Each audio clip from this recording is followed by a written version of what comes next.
Hey Bird fans, welcome to another episode of Bird Fans Forever, your home for everything Illinois State Redbirds.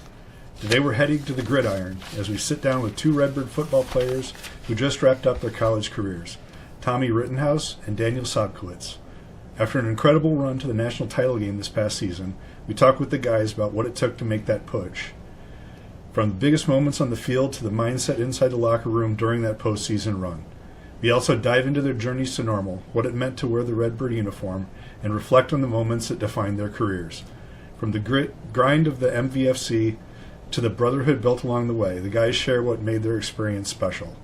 Plus, we get to see we get into their playing styles, favorite memories, and what's next as they move on from Illinois State football. It's a great look back at a special season and two great careers, all Redbirds. Let's get it started. Episode 83 of Bird Fans Forever starts right now.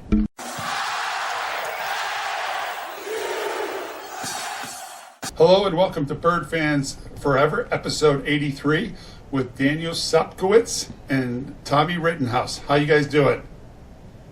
Doing well. Doing really good that I'm here now. Yeah. Yeah, we'll laugh at the host. I had messed up a little bit on the back end of Riverside, so there was a user error on my part, so this is not good. But okay, we start every episode, boys, with the same thing. How'd you get to ISU? Daniel, we're starting with you. Yeah, so my older brother was at ISU at the time, my junior and senior year. So he was actually a walk-on to ISU, so he kind of had a little bit of the inside info and just like the coaches, like the environment, the culture at ISU, and so he was able to kind of give me a little bit of insight because I was honestly planning on walking on there regardless. Even if I didn't get a preferred walk-on there, which I ended up getting. And my senior year was cut short and actually moved to the spring because of COVID. It was only 6 games, so there wasn't much film out there for like myself, and the recruiting process was pretty hard. So I think Northern Illinois and Illinois State were the two schools I was only getting recruited by, and just hearing about Illinois State, the culture, the coaches, I mean, just the environment, it seemed like a good place for me. And yeah. Was there D2 schools or any of those type of individuals looking at you, or because of COVID you were getting really nothing? I mean, was that kind of how you felt? I mean, yeah, I mean, I think there was definitely D2, D3 schools interested. That wasn't really the route I wanted to go to. I would rather just, walk on. I knew my talent, that I would be able to play on a Division I squad, so I think that's kind of where that led me to. So awesome. Talk about it. So you're going to be a walk-on, but like, what are they saying here? What's the expectations? We'll take you as a walk-on, but you're going to have to work your way. Is it like they're telling you it's going to be a hard journey, or what? I mean, it's different than like you're going to get a scholarship. A little bit different conversation. Yeah, I think obviously you're going to have to work harder because, I mean, you're not given a scholarship, so obviously, but like with other schools even, I hear like, they treat walk-on players like differently than the scholarship guys, but honestly when I got there, I mean, I was pretty much treated the same and got the same exact opportunity as everyone else, but I was obviously going to have to work harder and kind of just stay locked into everything that I was doing, whether it was on the field, off the field, because I mean, if you're getting bad grades as a walk-on, Coach Spack would always say, we're just going to tell you to leave and you're not coming back. But yeah, I kind of had to just really focus in on all parts on and off the field and kind of just work my way up. All right, Tommy, your turn. What was it like getting recruited and coming to ISU and picking ISU?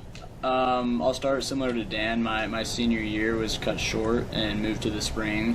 But luckily before that, I had taken 1 or 2 visits to ISU. Started my junior year, and then did like a camp there over the summer. So I was familiar with Coach Spack and the culture and the program. Both my parents were Purdue graduates, so they're very familiar with Coach Spack. So yeah, I really like the place. It's 2 hours south of home from me, and yeah, once COVID hit, that was our junior year. I had a few visits lined up for some bigger schools and also FCS programs, and really what kind of set it off was my junior year during that COVID lockdown. I just started sending a bunch of routes on air and film to almost any school I could think of, and fortunately enough, I received a call one day from Missouri State and got an offer just like out of the blue. So once I think Illinois State had heard that, they called me I think a few days later and gave me an offer. The end of my junior year. And going into the senior year, once they said the season's pushed back to spring, I had kind of made the commitment to Illinois State, and I just felt that was the best option for me. It was one of the only places I visited. I knew I was confident in myself that I could play at the D1 level, and that's pretty much how I got there. So Wow. you guys both came in your red shirt together then? Yes, sir. Yeah. Yep. Did you guys start like practicing together and developing that connection as you were redshirting? Yeah, I'd say over the summer, freshman year, we were down there earlier, we got there later actually, but we were never like fully involved with the older guys until like halfway through the summer. So we had plenty of time to just really, work together, just routes on air, everything, developing that connection early. Were they keeping you separate from the older guys because of the COVID stuff? Or was No, it just the way they practiced at the time? Just the way the summer training goes. We would lift, early at like 5:30, 6 a.m., and then the older guys come in at later times. Okay. So as you're going through that red shirt time, are you going like, man, this Sobkowicz kid, he could probably be like one of the top receivers in ISU history? And then Daniel, were you going like, I think a Tommy kid could throw 40 TDs in a season? Is that what you guys were thinking? I'll let Dan answer first. I'll answer for Tommy, actually. He definitely did not think I was good enough because I was very slow. I was running like a 4.9, 5 flat 40 probably. That's probably one of my biggest weaknesses. So I had good hands and all that. I mean, obviously that's kind of like something that I guess almost like not genetics, but something you kind of just have or you don't have. But yeah, speed was my biggest issue for sure. So. Well, since Dan answered for me, I'll answer for him. I think I was I wasn't pretty scrawny, skinny kid. Didn't have the most talented arm, and kind of was just all over the place with how I threw and kind of approached the quarterback position, because I felt in high school you can kind of get away with a lot of things, based off talent. But once you get to that college level, it's all different. It's all timing, speed of the game. Everything's just so different. So it definitely took me a while to adjust. So yeah, I'd say that's probably what Dan would have said for me. Well, we're glad that both of you guys believed in each other so well. It worked out. it took a minute, but we definitely did. So what made you both redshirt? I redshirted as a sophomore, got pneumonia, and taking a medical redshirt.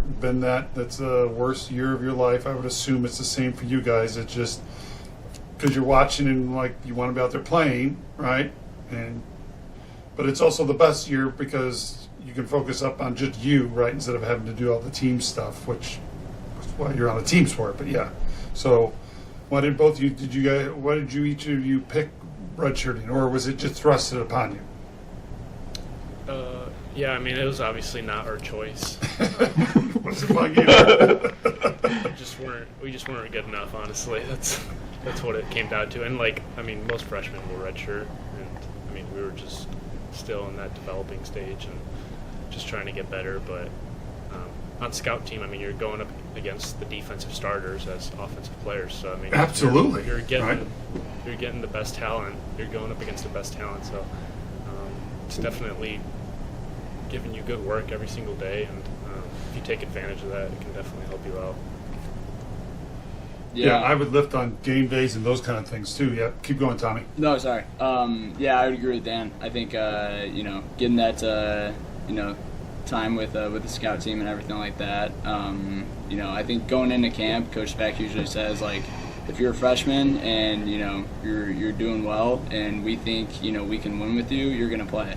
And I think the both of us were just not fully developed yet, and kind of had to take that red shirt to learn the speed of the game, learn the playbook, and just adapt to the difference of high school and college.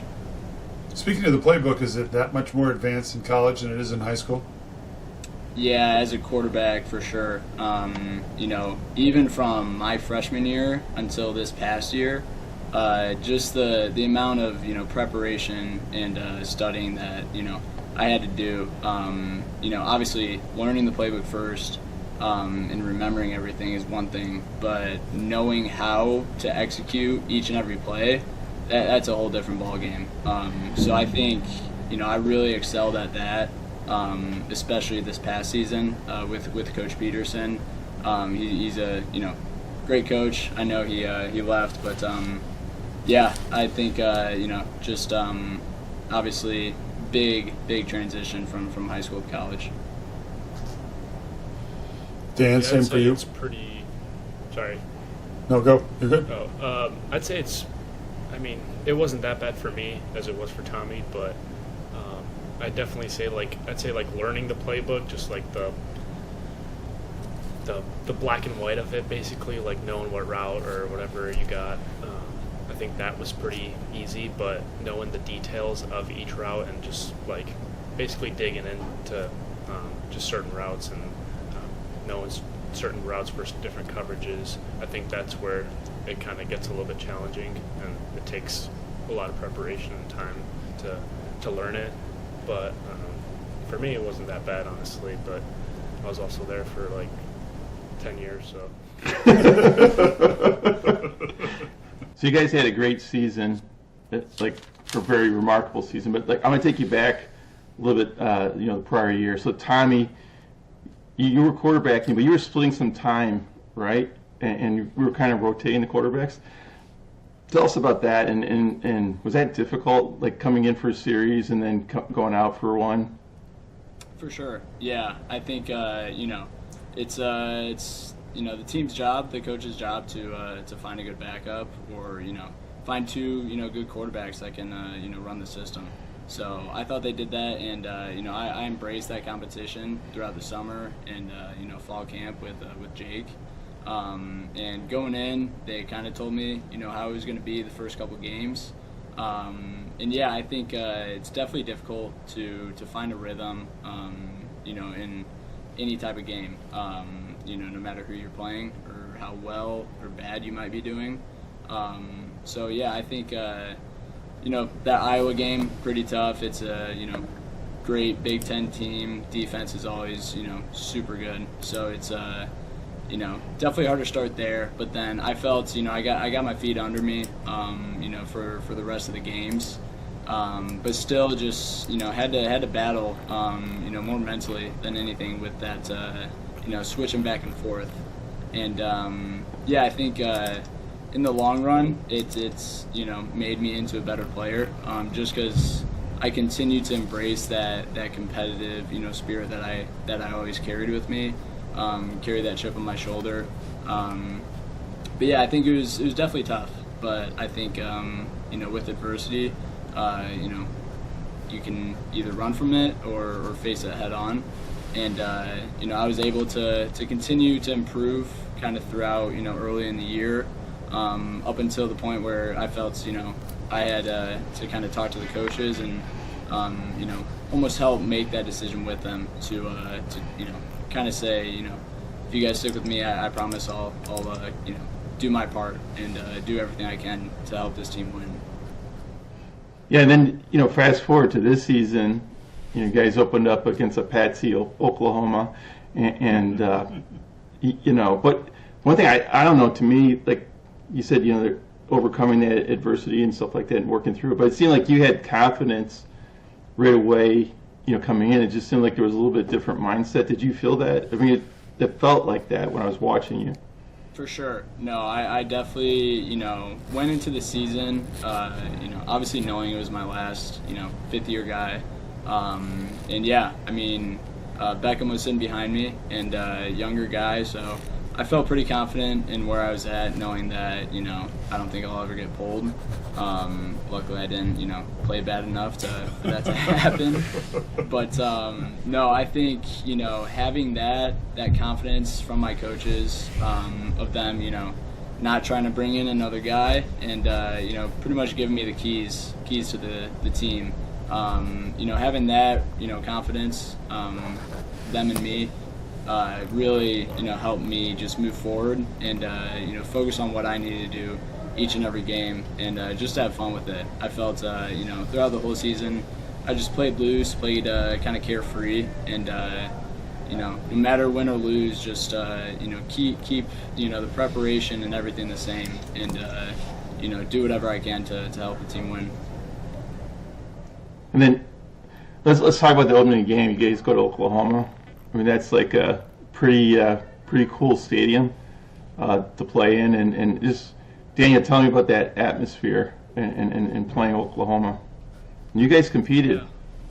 Yeah, it was a lot of fun. I mean, there was, I don't know how many people, but I mean, the biggest stadium I'd say we've ever played. I mean, that Nashville game was pretty close, honestly, but just with how packed it was. But yeah, the atmosphere was really cool, and it was kind of nice because like you're playing in front of obviously a lot of people, and then it kind of like tones down towards like in those next couple games and the rest of the season. So like, I mean, all the nerves kind of go away after that game. And, but it was a lot of fun. I mean, I think a lot of the players enjoyed it, and coaches enjoyed it, and I think it was just a good atmosphere. Obviously didn't end the way we wanted it to, but I mean, I think we competed at least the first like 3 quarters for sure. Yeah, for sure. And then you guys, I mean, the season started out probably a little bit slow, right? And then you guys kind of hit stride, like maybe like halfway through the season, and you rattled off like some good road wins, which was helping you in the future. Like how did those road wins in the regular season, like going to South Dakota State and South Dakota, like playing on the road against future playoff teams, right? How did that help you during the playoffs too? Yeah, I think it definitely helped. I think also just hearing from like some of my teammates, I mean, it seemed like everyone was almost liking playing on the road. Like it just was something like, I don't know, everyone enjoyed a lot more than playing at home. I don't know if it was like just everyone traveling together for like 2 days, 3 days, and all being together on a plane or on a bus, and just forming connections and just kind of being with your guys for, I mean, 2 or 3 days. I mean, I think that's definitely one of those things that we obviously really liked, and I think that kind of led into us playing well at away games. And like compared to home games, like I think Friday we're there like half day, kind of like towards the end of the day, and then we go back to our apartment and go to sleep, and then we wake up, and then we get together. But I think it's a little bit different when you're playing away. So yeah, Tommy, is it harder for you on the road with the crowds and stuff like that? Like some of those are in domes, right? Yeah, Fargo Dome, South Dakota State, super loud. South Dakota's a dome. I thrive in those atmospheres. I love the loud noise, the pressure on third downs, everything like that. I think that's when, I thought that's when our team played the best, is when our back, was against the wall. So I really embraced it. I was, always look forward to road games, like Dan was saying. So the playoffs come out, right, and the matchups, and you guys. Oh wait! I want to ask, because I go to all your home games. You go in a 4-game. You beat South Dakota. You beat Northern Iowa. You beat Indiana State. it was kind of poopy anyways. But South Dakota State, don't really like Indiana State. Sorry, they were in the Valley. And then you got Southern at home. What happened? We were going to skip Right? that, John. Hey, my senior year, we won the Valley, and we went to Western Illinois, and we couldn't score 40 points. Right? Yeah. We're the Valley champions, and we go to Western Illinois, who wasn't even in. They were in they're not even in the Valley for basketball, and we can't even score 40. Was it just a bad day? Did everything go wrong on that Saturday? Daniel's just looking at me like, I'm done with you. I'm hanging up. I actually don't have an answer for you. I don't know what went wrong, honestly. It's just Yeah, it was just one of those days. They played better than us, and we played horrible. That was And then- that's the bottom line. And then you turn around and go down to southern Louisiana, right? And so, how did you guys? Because a lot of times you come off a loss like that, right? To get your mind right, to get back after it, right? That is not an easy thing to do, and a lot of teams fold, right? We've all seen it, right? Where a team is on a 4-game streak, they poop the bed. Could use another 4-letter word for it, and then. So how did you get? Now you go into Louisiana. What's your mindset there? Yeah, I'll go first. We all said it. Just go 1-0.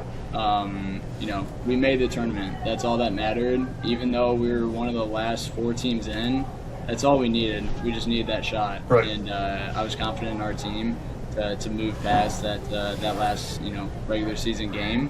And you can't change the past. You can't look back on it. We knew the type of team we had. We knew the potential that we had, and all we had to do in the playoffs was go 1-0. And all you needed was that shot to get in, and we got in. And we knew what the main goal was, and that was just take it 1 week at a time. Was there a turning point in that play when someone threw a TD pass, Daniel? I don't know, honestly. Yeah, All right, that ball hung up there for a while. I got a little nervous.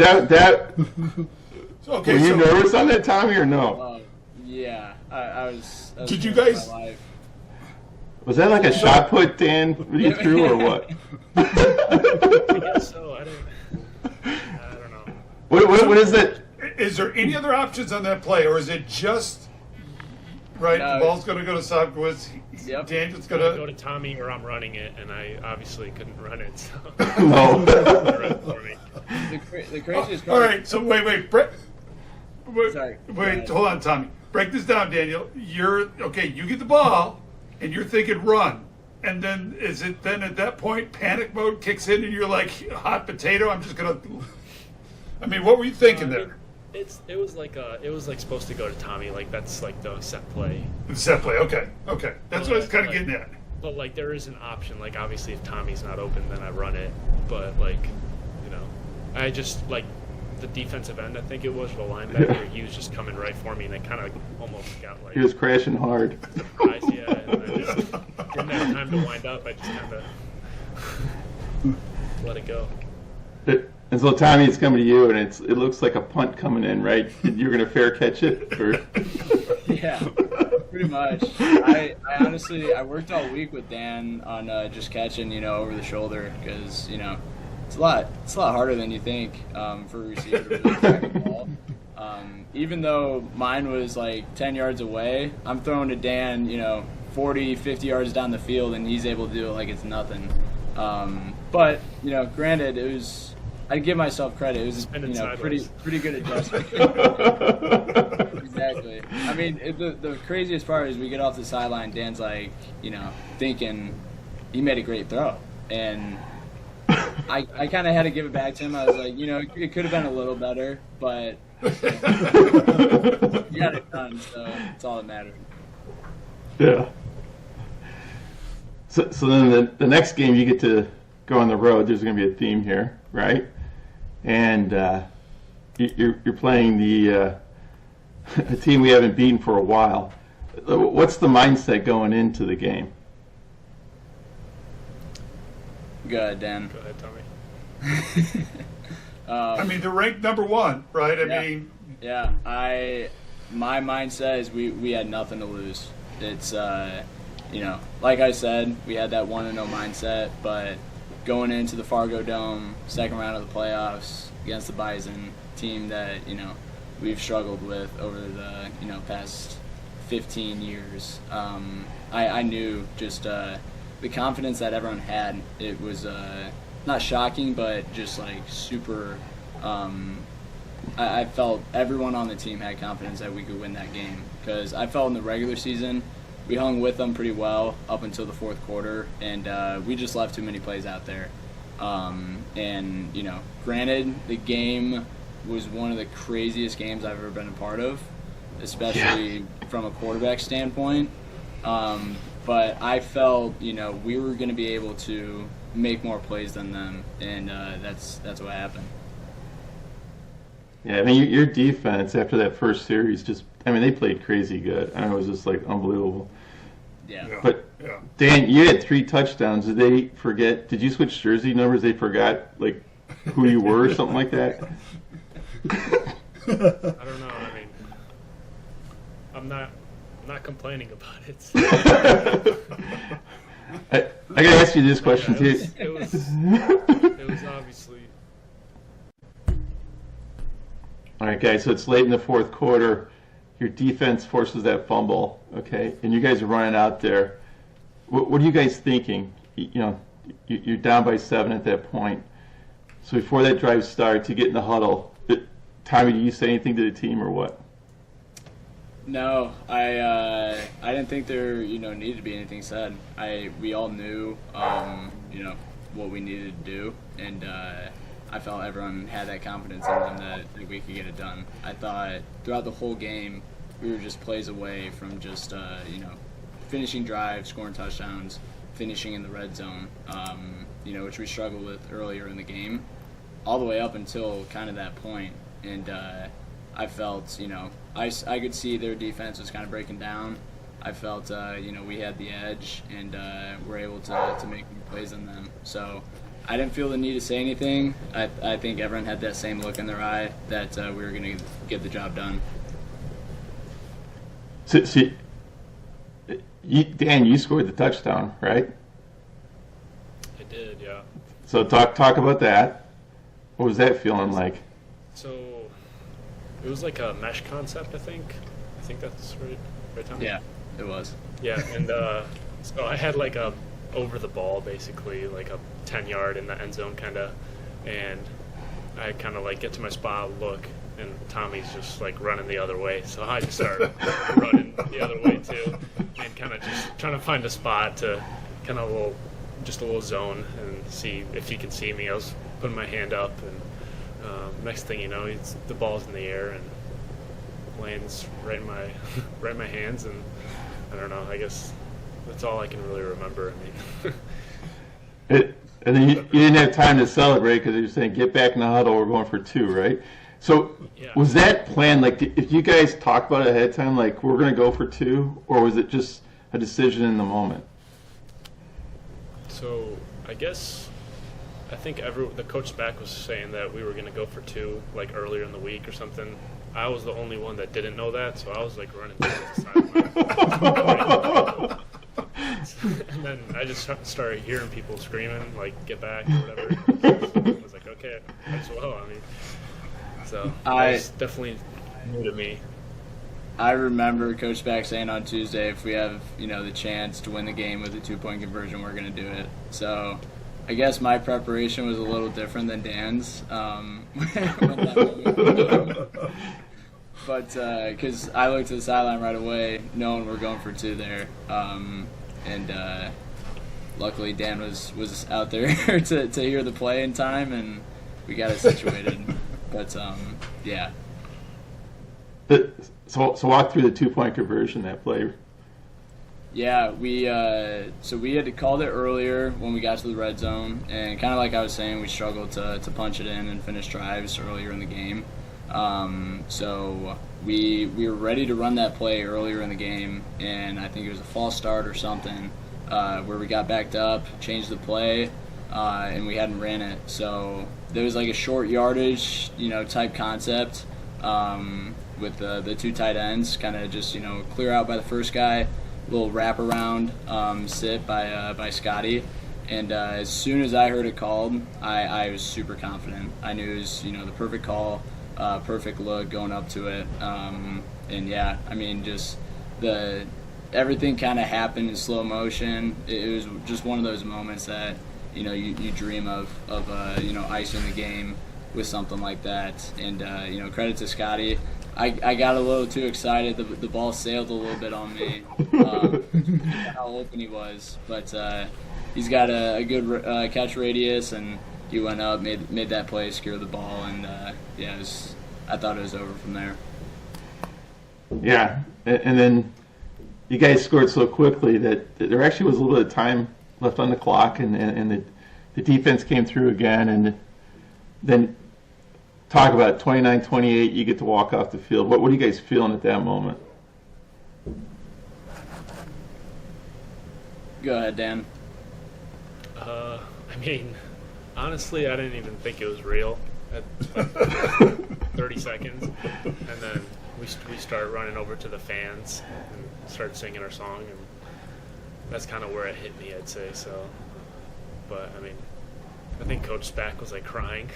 But I mean, he deserved it, and I mean, we all deserved it. I mean, it was a really cool atmosphere, because like we actually you could hear.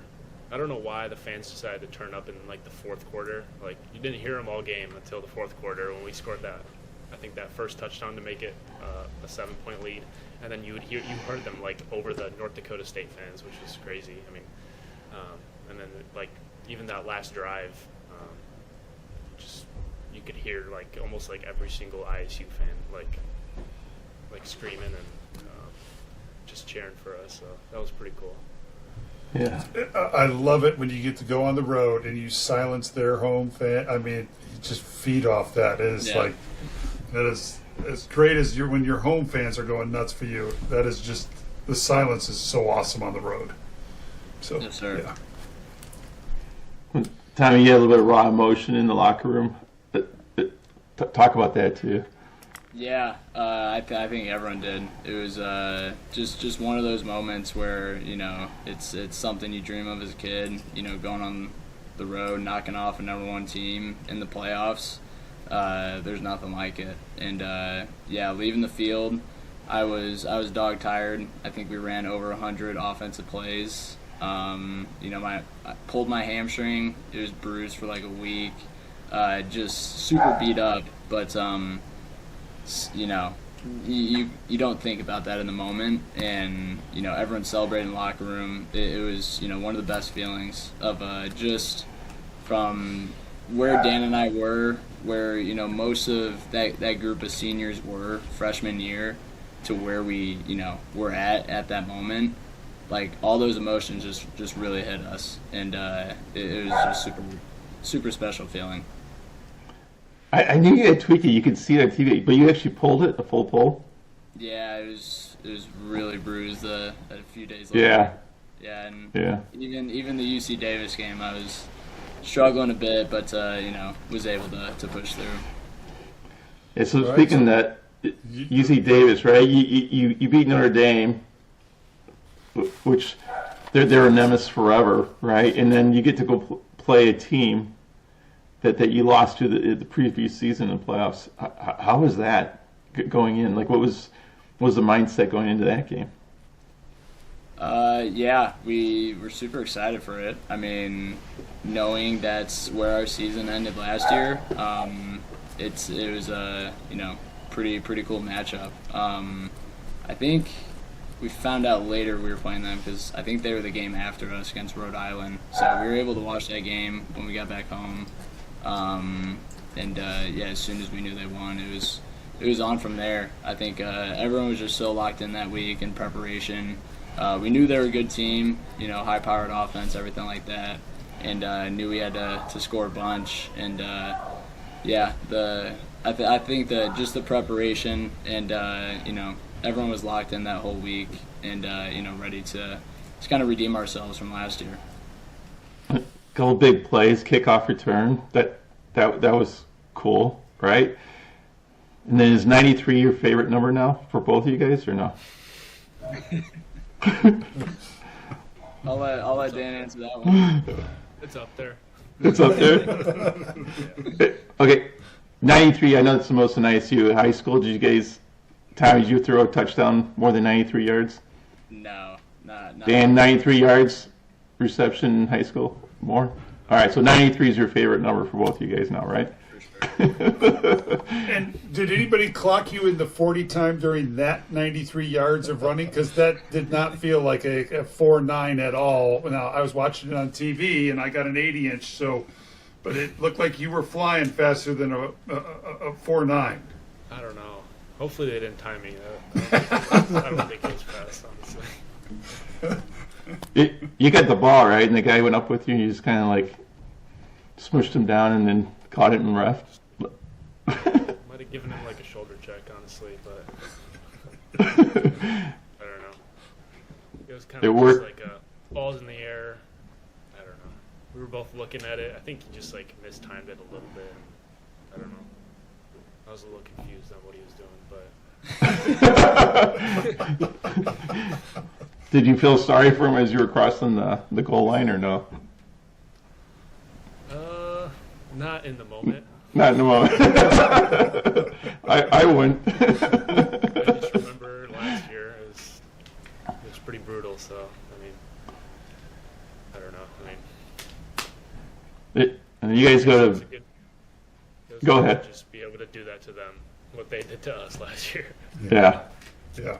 Yeah. Your offense played really well that game, like really well. And then you guys went to Villanova, and I might say you guys dominated that game, in my opinion. Like just controlled it, start to finish, both sides of the ball, and the fans seemed really loud. That's one thing I took away from it, was like it seemed like they kept showing the ISU fans, and there's that section over there, and they just seemed like they were really loud. Was it? Could you feel them when you were there, or no?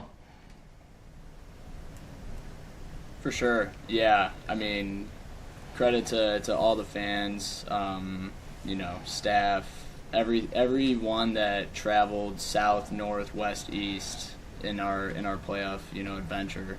It was super special to have everyone there. I think kind of like I was saying, just each week the preparation and focus would just kept increasing. And, I felt going into that game, everyone was super confident that we were going to win. It was a, nice, cold Saturday night and outside of Philly. And, we embraced the road, and so did our fans. And, couldn't ask for better, fans. So, Dan, we were talking off air, right, about the Villanova game and the fact that it was basically felony charges against you and their DBs, right? How bad was it actually being the person on the receiving end of that? On the type of refs that called the game, some are going to be a little bit more strict, some are not. It's going to be a good indicator there early on this game of what these refs are going to call. So the Nova DBs were very handsy. That approach worked last week. Rittenhouse in rhythm, and it goes to Sobkowicz, but he was mugged on that play. Was that the worst you ever played in 4 years? Yeah, by far. I mean, I don't think any other game comes close, honestly. Yeah, that's all I have to say, honestly. It was that bad. It looked that bad, so yeah. You can't control it, and you can't, put it on the refs or any of that. I mean, yeah. But yeah, keep fighting and keep playing through it. But no, and you didn't lose your cool, right? And that showed a lot of maturity and because, quite honestly, I know what I would have done. I would have ended up getting a flag one, right? And so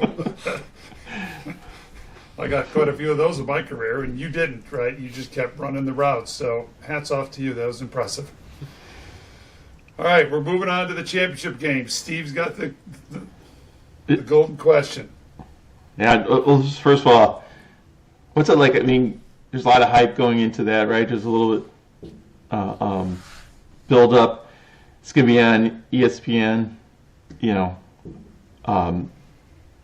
and everyone's picking Montana State. Like, it's like ridiculous. What are you guys thinking walking in before the game and then walking into Nashville, that setting? Yeah, I think I didn't pay much attention online. I might have deleted social media Smart. that week just to keep that focus and preparation and not let any of the outside noise bother me.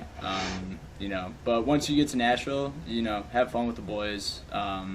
Those first, pretty much the first night and day, just really embrace, that the journey and then, the end goal of where we were. But we knew, we were confident in ourselves, that we could win that game. Ended up not going our way, but. Yeah, I think, you do hear stuff here and there about, everyone's picking Montana State, whatever, and I think that just, continued to add fuel to the fire. We were able to go out and, totally compete, and make it, one of the best national championships at the FCS level, that there's been in recent history, I'd say. And you guys got down, 21-7 at half. But you guys really, partway through that third quarter, the game flipped, okay? And you guys took it over physically, and then I would say, the passing game kicked in too. I mean, it was pretty awesome. The only thing that held us back was, they should just put another quarter on the clock. We would kick their ass. That's how I felt, honestly, at that point. I do have to ask you a question. So, when it's 4th and 1, Tommy, you were pretty animated. It seemed like you wanted to go for it at that point. Yeah, I obviously did. But it's the coach's decision. I think if you look at it from a statistical standpoint, if you go for it and make it, you are a genius. If you go for it and don't get it and don't take those points, you look like an idiot. So yeah. It's definitely a tough draw, and I don't think the game's defined by that 4th and 1 and that decision. I think there were plenty of plays that I could have made out there and the rest of the team could have made out there to not get us in that situation. But yeah, I think definitely. Yeah, like I said, it's there are plenty of just plays that could have been made. All right, so we're going to tap into your mentality here. Let's say it's 4th and 1, and you get to call the play. What play are you calling? For myself, probably some type of RPO, some to kind of give me a read on something. Make sure the line's going to the right guy and the certain front. And then, I'd say just have plenty of options to either pass it, run it, and, short, intermediate, just to kind of, spread everyone out, but also keep it, pretty condensed so that the play is not super long developing. Because I think the longer, play develops in short yardage situation, the chances of, it not working is pretty high. You're not sending Dan down for a 20-yard touchdown pass, huh? Well, earlier, that last touchdown, it was 4th and 1, and I threw a fade ball to him. So it's really just in the moment, and kind of what you feel, what the coach feels. But So these guys are at the game. I was at a watch party in Naperville. In a bar, and when that 4th down catch and and the fade you threw up there, and Dan, you came down with it. I mean, I know that obviously all ISU fans erupted at the stadium, but that bar just lit up, literally lit up, and it was a special moment. It really was. It really was. All right, so let's get on to the pro days, right? So both of you had your pro days. So who wants to go first? How did your pro day go? What are you thinking? Are you going to continue to play football after college? You're going to go on and get a real job and not pretty, I mean, right? So they're big choices, right? I mean, I went and took my shot and, so yeah. What are you guys thinking? Who wants to go first? I'll go Don't first. jump at once, boys, here. Yeah. I mean, come on. I'll go first. Okay. Yeah, I thought Pro Day went pretty well for all of us. It was, 10 guys, so, more than we've had in recent years, which is, credit to ISU and, the talent they're bringing in. But also, a lot of those guys were there for a while, which is pretty awesome to see. So just doing it with those guys was pretty special, and to get that experience and that exposure was awesome. For me, I didn't get too much attention from the NFL scouts, but I've been in touch with a CFL team, British very cool. Lions. So I was on their negotiation list, and I'm in contact with them. So hope to move forward with very cool. A potential opportunity there. Good luck with that. Thank you. Dan, you had something today, right? Yeah, so had my ISU Pro Day just like Tommy, and I did pretty good. I think I did what I could do, and it was good to be with the guys and throw with Tommy again. Didn't really feel like we had to knock any rust off. It was kind of just playing backyard ball almost. And then I had my Northwestern one today, which went pretty good as well. I only did a couple tests because I kind of stood on a lot of my testing that I did at ISU. So okay, very cool. I was just able to do a couple things that I wanted to do a little bit better on, but it was pretty good. And there was a lot more scouts at the Northwestern Pro Day. I think all 32 teams were there, compared to maybe 10 teams I'd say at ISU. So more exposure, and talked to some coaches, scouts, and it seemed like it went pretty well for me. So good, congratulations, that's awesome. How is it when you're in pro day? Like, do they sit there and like measure every piece? Or you just feel like you're like just being fully evaluated and scrutinized? Pretty much. Is there more pressure in a pro day thing than there is playing a regular season game? I thought so. I think it's just something so new that you're not used to, and yeah, they look at everything, and really critique you. They'll make you retry jumps, everything like that. So it's a lot of technicality behind it. Yeah. Dan, how about you? You feel the same thing? Yeah, for sure. It almost felt like, when you were in the we were doing it in the bubble, and there's probably, I don't know how many people, close to 100 people at least, right? Yeah. But when you're running your 40-yard dash, it's completely silent, and just you don't hear anything, but you can hear your breathing. It's pretty crazy. And then after you run, you'll hear some clapping, and it's just really awkward, basically. Yeah. But it's definitely really different than what we're used to. And what was your 40 time? Do you know? Did they tell you? I haven't gotten the official stuff yet. I'll probably get it soon, honestly. Did you beat your freshman 40 time? What? Did you beat your freshman 40 time? Yeah, I did that for sure. Yeah. That's good. Definitely not in the 4.4s, I will say that. So, but definitely not 4.9. So, somewhere in between, I'll say. All right, so we end the show with closing arguments. Tommy, you're first.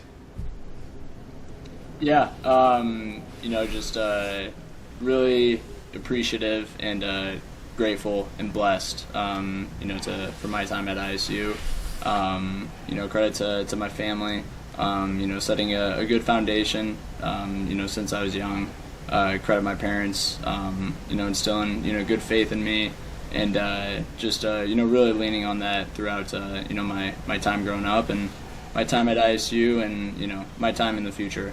And, from ISU, just a outstanding community. You know, some of the best years of my life, and some of the best people that I've ever met, and you know, we'll definitely stay in touch, you know, with them the rest of my life. You know, met my girlfriend there, been together for 3 years. You know, I think, you know, she's definitely the one for you know, the rest of my life, and it's a super special place. So yeah, just super blessed and grateful for the experience I had. Dan? Yeah, I mean, first I want to obviously thank God, because, I mean, I honestly got closer with the Lord when I was at ISU, and a lot of that was some of my friends and some of my really good friends getting me into that. So I think that's one of the things that I was able to really improve on, and obviously my friends, my family, my parents, I mean, the coaches for even taking a chance on me at ISU. I think that obviously that didn't happen. I don't know where I'd be right now. So, but even just my brother, I mean, just giving me good insight on ISU. But yeah, just, I mean, the culture that we built, and being able to flip the program around a little bit, I think that was something that is going to stick with me for the rest of my life. The friends that I built, I mean, one sitting right here, Tommy. But yeah, it was obviously a great 5 years of my life, and wouldn't trade it for anything else. And definitely want to thank all the fans for all their support, and you guys, and just everyone that was involved in football and just ISU athletics in general. They played a really big part in to where we were able to be at, and you know, without them, I don't think we were even remotely close to where we are right now. So Awesome. Thank you, gentlemen, for being on the show. This is Bird Fans Forever, episode 83, with Daniel Sobkowicz and Tommy Rittenhouse. John, hit it. You like that? Thanks, guys. Thanks, guys.